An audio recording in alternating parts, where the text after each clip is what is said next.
3월 항공 실적이 나왔습니다. 항공기 한 편당 50명도 채우지 못한 것으로 나타났습니다. 국제선은 전년 대비 운항편은 76%, 여객수는 91% 감소했습니다. 지난해 한국인 1인 평균 국내 여행 횟수는 7.6회, 1인 평균 국내 여행 일수는 12.941로 전년 대비 각각 10%, 4.4% 증가한 것으로 나타났습니다. 국적 대형 항공사가 우수 회원 자격 기한을 연장합니다. 코로나19로 인한 이용 실적이 어려워 항공사 자격 변경을 추진하고 있습니다. 각종 면역력 강화 서비스로 코로나19 피난처를 자처해온 호텔들이 이번에는 숙면을 내세워 일상 속 심리 방역소로 나섰습니다. 잠과 가장 밀접한 업계인 만큼 질 높은 수면을 돕는 패키지와 이색 서비스를 다양하게 출시했다는 소식입니다.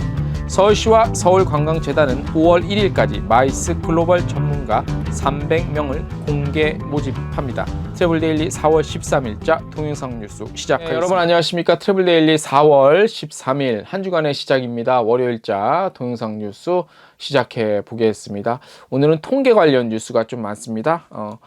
내용적으로는 좀 심심한 내용이죠. 숫자만 나오고. 하지만 전체적인 한번 흐름을 한번 살펴보시기 바랍니다. 코로나19로 인해 본격적인 항공 단항 그리고 운휴가 시작된 3월이죠. 3월 항공 실적을 저희가 한번 조사를 해봤습니다.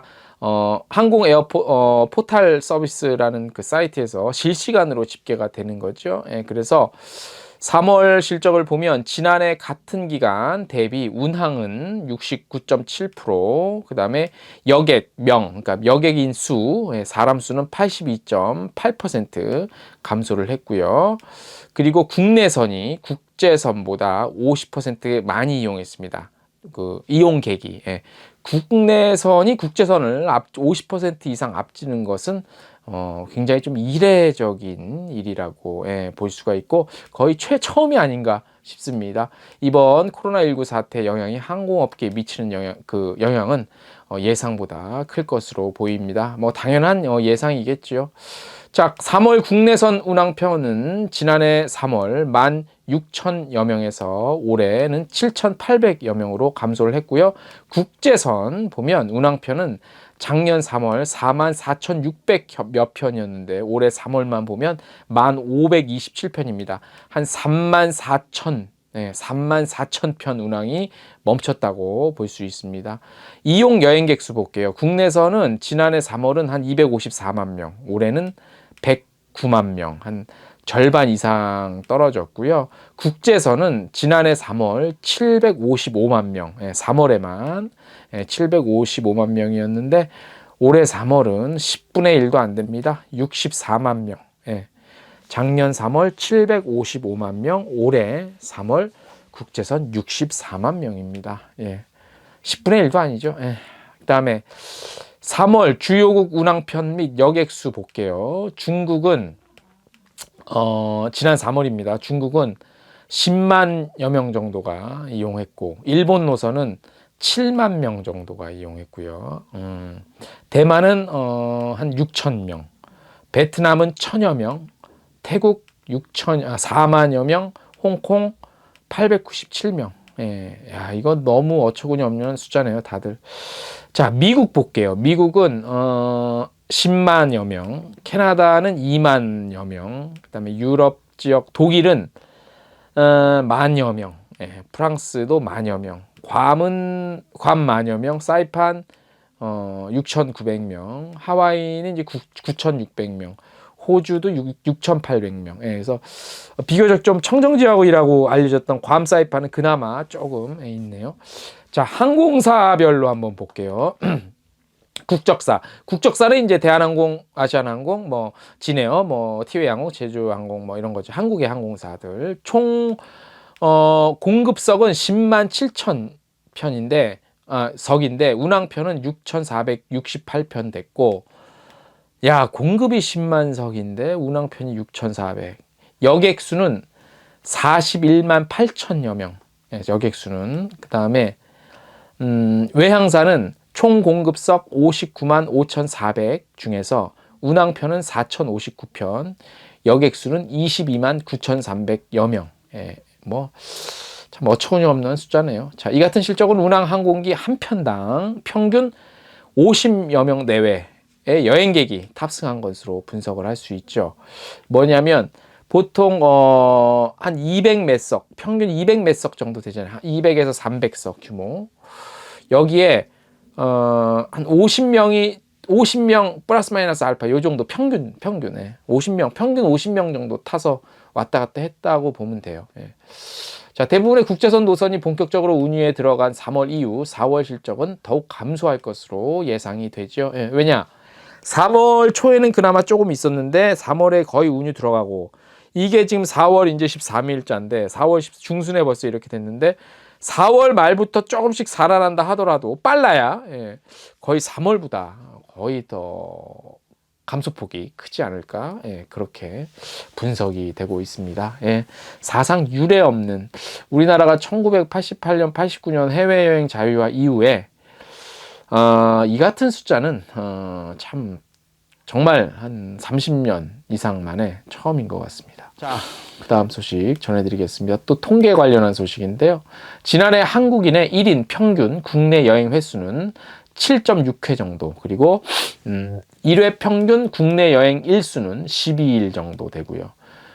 그래서 조금씩 증가했다고 합니다. 2018년 대비해서 한국문화관광연구원이 발표한 건데요. 우리나라 국민의 여행 경험률, 여행 횟수, 여행 일수, 지출액 등 포함한 2019년 국민 여행조사 잠정치입니다.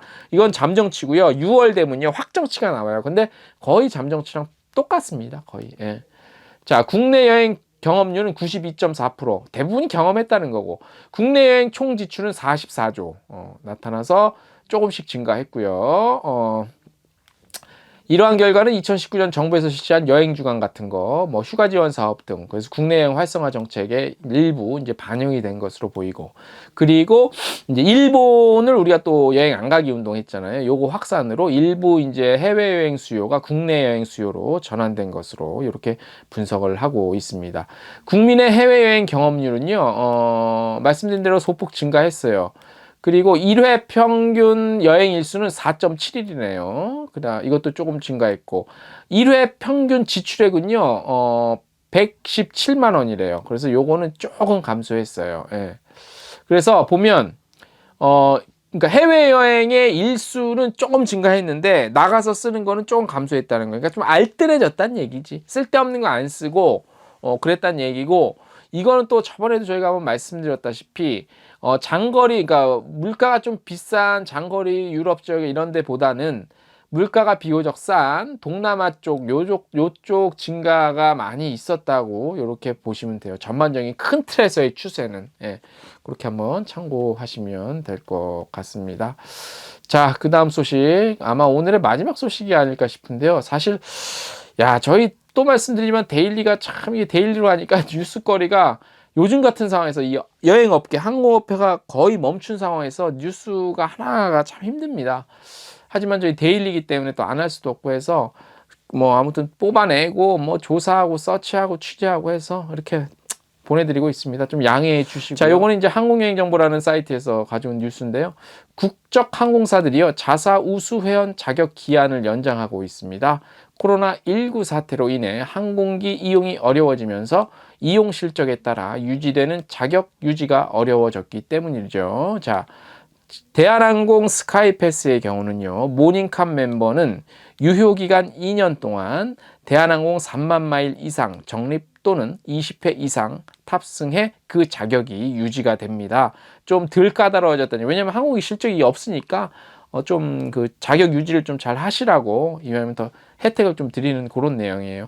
하지만 항공기 운항이 거의 사라진 가운데 이용객 역시 각국의 입국 제한 등 항공기 이용이 현실적으로 어려워지면서 항공사 멤버십 자격 유지 조건을 충족하기 어려워졌죠. 대한항공은 이런 점을 고려해서 지난달 1일 자격 유효 기간이 만료된 회원들을 대상으로 자격 기간을 6개월 추가했습니다. 모닝캄 상위 등급인 모닝캄 프리미엄, 그다음에 밀리언 마일러 등급은 자격 유효 기간이 없습니다. 자, 아시아나항공도요. 아시아나 클럽 가운데 각각 24개월 자격 유효 기간을 운영하고 있는 다이아몬드, 골드 멤버에 대해 자격 유지 기간 연장 방안을 검토하고 있다고 합니다. 대한항공이 이렇게 했으니까 아시아나도 이렇게 당연히 할 겁니다. 당연히 된다고 보시면 되고요. 왜냐하면 두 항공사가 이렇게 하면 먼저 하면 따라하고 그러거든요. 특히 이런 서비스 면에서 또 서비스가 소비자들한테 불리하다고 생각되는 것도 한 항공사가 먼저 하면 또 다른 항공사 따라 해요. 왜냐면 또 같이 힘을 얹어줘야 되고 또 이렇게 같이 하려면. 근데 뭐 꼭 이렇게 해야 되는지까지는 뭐 모르겠습니다. 자, 한 주간의 시작입니다, 여러분. 자, 그동안 잘 버텨오셨습니다. 남은 이제 얼마 남지 않은 것 같습니다. 출구가 빛이 조금씩 보이고 있습니다. 문제는 이제 미국 같은 그리고 유럽 같은 참 이게 이제 정점에 도달했다고 하는데 이런 지역들도 빨리 회복이 좀 되기를 간절히 빌어보면서 4월 13일자 월요일 한 주간 힘차게 출발하시고요. 자, 오늘 순서는 여기까지 해서 마치도록 하겠습니다.